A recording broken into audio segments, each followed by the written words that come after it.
I want to talk about one tactic that you can take away today from this video and scale any brand. This is the number one tactic I've leaned on. If I've fallen short of anything else, this is the one thing that saves me. If it's your first time seeing one of my videos, my name is Devin Merklin. I help scale an e-commerce supplement brand from zero to over $50 million in less than 4 years, landing us on Inc. 5000, sixth fastest growing company of 2022. Now I spend all my time helping e-commerce brands, entrepreneurs, and other businesses scale and grow. Now, this is going to be very tactical. We're going to jump into my screen share here. But before I actually jump to the computer, it's going to be very quick. I just want to talk about the theory of where this comes from. Now, my grandfather gave me this pen. It's a Mont Blanc pen. If you look these up, they go for over $500 or $1,000. I've got no interest in pens, but it's super cool that he gave this to me. This is something that he got over his career within business and other kind of ventures that he went on. Now, I went through a training probably a few years ago. In that training, it was about how to be successful when it comes to journaling. And within that training, the very first thing they tell you to do is buy a very expensive pen. And when you first hear that, you're probably like, okay, why would I buy a very expensive pen? And when it's explained and when you really think about it, it's because that investment that you make in that really expensive pen, you're going to want to extract as much value out of that pen as possible. So you're going to utilize that thing every day. Thus, if you use it every day, you'll get good at journaling and you'll be able to journal every day and get some actual value out of that. Now, I've learned something from watching very successful people over the years within entrepreneurship and business is that they bypass that entire process.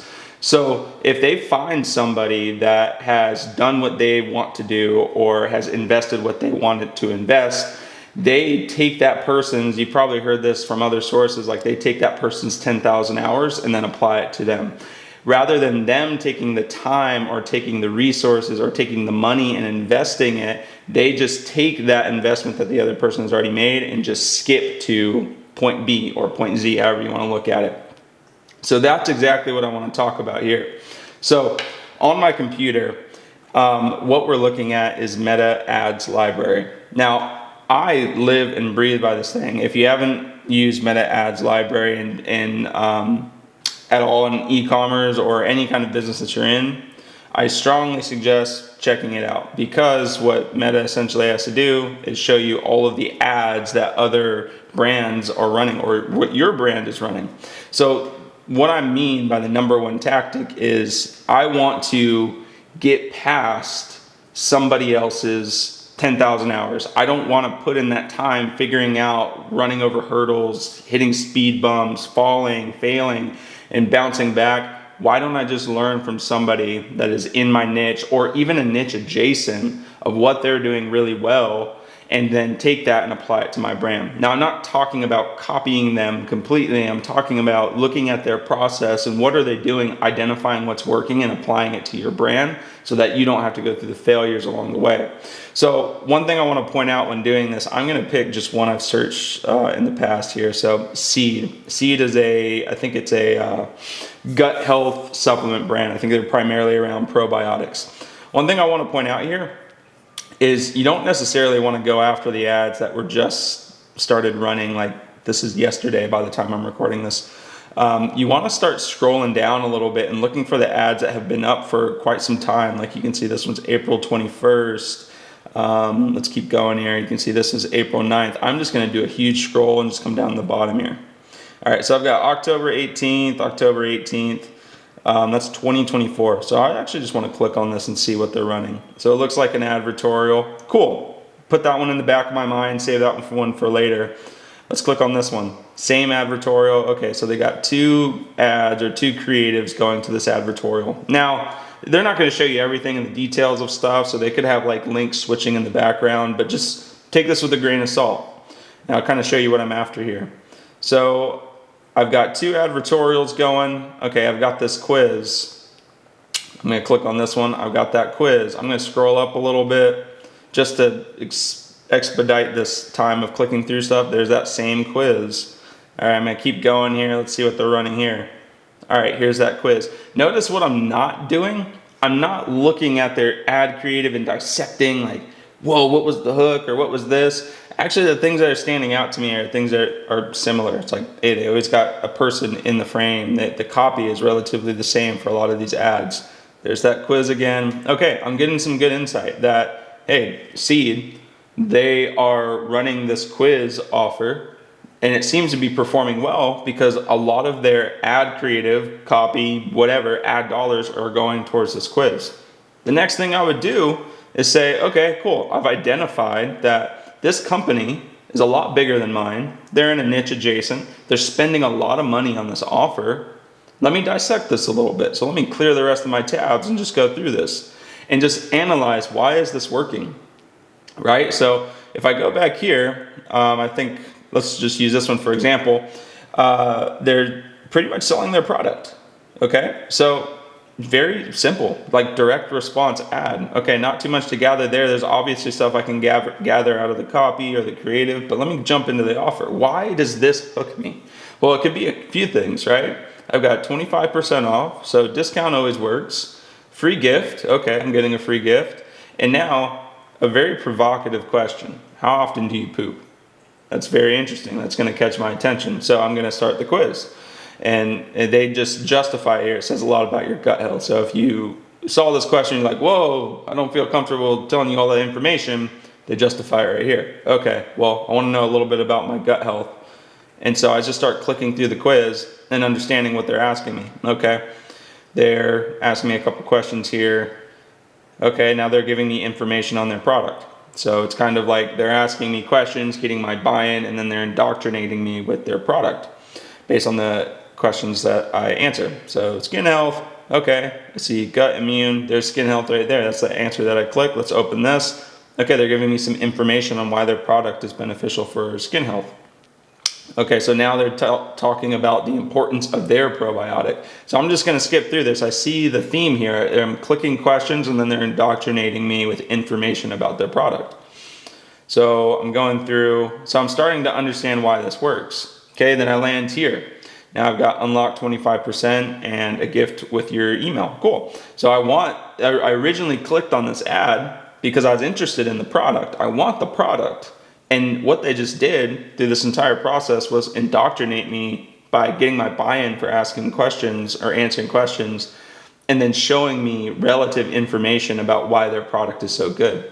So they're reducing, if you think about it, if you saw an ad, you wanted the product, you click on that ad, and then you hit a landing page or a product page or whatever, and then you bounce out because of price or whatever it might be, they're trying to mitigate that bounce out. So they're trying to increase that conversion rate by getting more buy-in as you go through this process by indoctrinating you. This is the same way like going and watching a VSL or reading a long-form sales letter. They just put it in an interactive way. This stuff has been around forever. So that's how I'm analyzing this. So I'm just gonna put in an email here and I'm gonna land on a product page or a landing page. I don't have anywhere else I can click around. I could probably click that logo and go back to the home page. That's probably something worth removing, but it's a very simple landing page because I was already interested in the product. I just got indoctrinated going through that quiz. I'm assuming this is a very simple landing page just because they don't want too much extra information there to kind of steer you away from actually purchasing. So I'm just gonna scroll down here. It's all just product focus and benefit focus. That's perfect. And you can see here, they didn't say anything about a subscription that entire time, but I'm imagining that's their model, is get as many people on subscription as possible so they can build a really strong LTV so they don't have to worry so much about the new customer cost per acquisition. So I'm gonna click here and just see where I go. So I'm taken to a cart and I'm gonna hit checkout.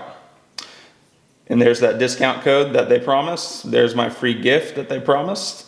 And you can see that I'm signing up for subscription. So I would go through this and I wouldn't even look at competitors that are directly in my niche. I'd look at niche adjacents. I've had a lot of success in being like in the supplement space and then seeing what's working in the automotive space of all spaces, right?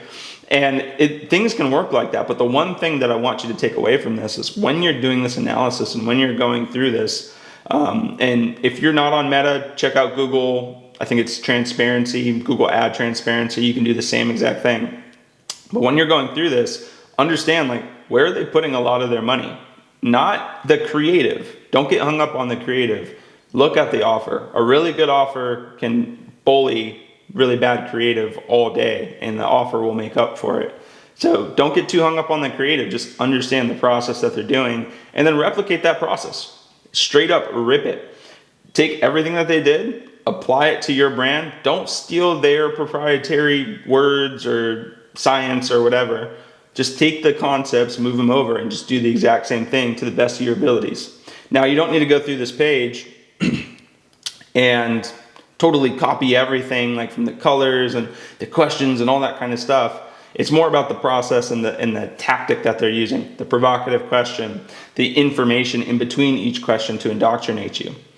And take that and apply it to your brand and see how it goes. Run some ad spend to it, just test it out. And if you got some favorable numbers, that gives you a really good inkling that, hey, I should probably invest some more time and effort into this thing and look at the data and kind of see what can I learn from doing this myself. Because what happens is you just bypassed 10,000 hours of trying to figure this out. You're learning from a brand that's spending a lot more money than you, making a lot more money than you, and you're applying that to your brand. Cool, you got some really good findings, but you are not that brand. So the thing that's going to allow you to scale that further is tweaking it so that it is your brand. Nobody wants to go through your funnel or your offer and then see it somewhere else and say, wow, that's very similar. There's nothing unique about this company. So the important thing is to duplicate this over, copy as much as you can without straight up copying them, run some spend behind it, get a little bit of data, and then start making tweaks based on that data, not just leaving it the exact same. So that's the number one tactic that I have used over the years. If everything else fell short, I could always lean on this because it just allows me to bypass all of that trial and error and just see what other people are doing. I can apply it to my business, get some data, and then I can apply my original thought to it. Oftentimes we lean too much on original thought and it doesn't go the way we want it to go. We get frustrated, we give up. Just learn from somebody else, apply those lessons, and then get the data and then iterate from there.